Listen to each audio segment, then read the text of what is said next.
खरं म्हणजे अतिशय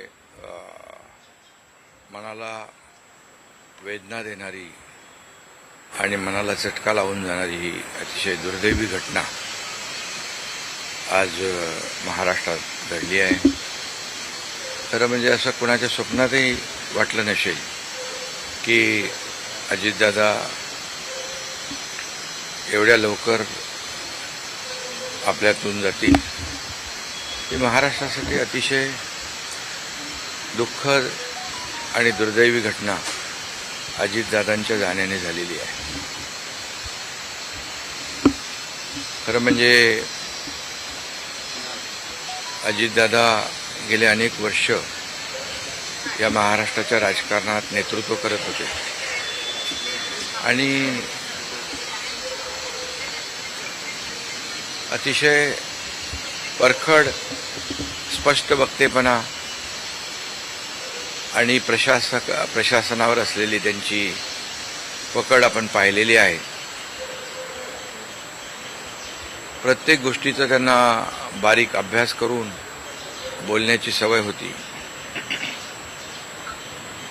आणि परखड स्पष्ट वक्तेपणा, निर्भीड, रोखठोक बोलणारे असले तरी सुद्धा त्याला चूक म्हणणारे असले तरी सुद्धा अतिशय मनाने ते निर्मळ होते.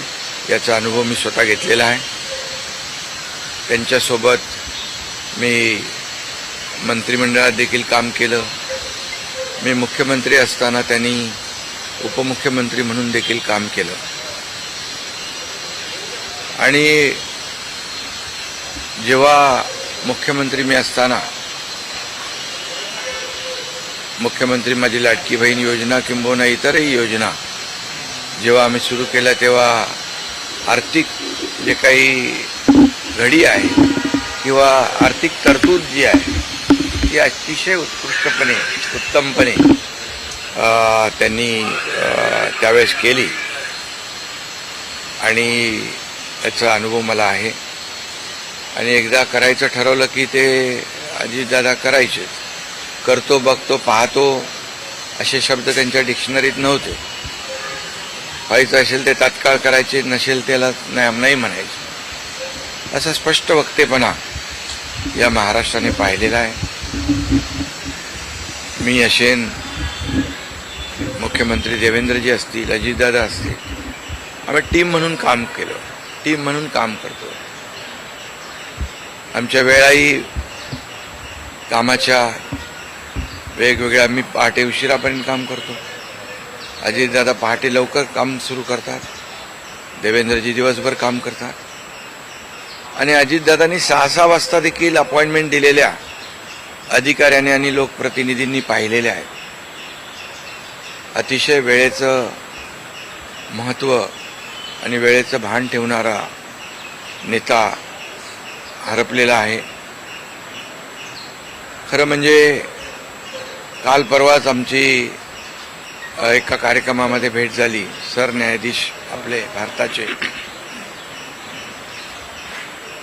मुंबईत आले होते आणि ते येण्यापूर्वी आम्ही तिथंच एका चेंबरमध्ये बसलो होतो आणि त्यावेळेस झालेल्या चर्चा, गप्पा गोष्टी, आजही सकाळी जेव्हा मला त्यांची ही घटना कळली तेव्हा तेच समोर त्याच आठवणी काल परवाच्या येऊ लागल्या. खरं म्हणजे माझ्यापेक्षा ते राजकारणात देखील अनुभवी नेते, गेल्या अनेक वर्षापासूनचा त्यांचा अनुभव, वयाने देखील माझ्यापेक्षा ते मोठे होते माझ्या आणि अनुभवाने देखील. आणि म्हणून त्यांना राज्यातल्या अनेक विषयांचा गाढा अभ्यास होता. अनेक विभाग त्यांनी हाताळले होते. याचा राज्याला फायदा होत होता. मंत्रिमंडळात देखील ज्यावेळेस काही विषय यायचे त्यावेळेस आपल्या राज्याची आर्थिक परिस्थिती अशी आहे, आपल्याला सर्वांना काटकसर करावी लागेल, अशी अगदी निर्भीडपणे सांगणारे अजितदादा देखील आम्ही अनुभवलेत. शिस्तीचा नेता म्हणूनही आम्ही अनुभवलेला आहे. आणि त्यामुळे त्यांच्या जाण्याने फक्त पवार कुटुंबियांचंच नाही तर संपूर्ण महाराष्ट्राचं न भरून येणारं नुकसान झालेलं आहे.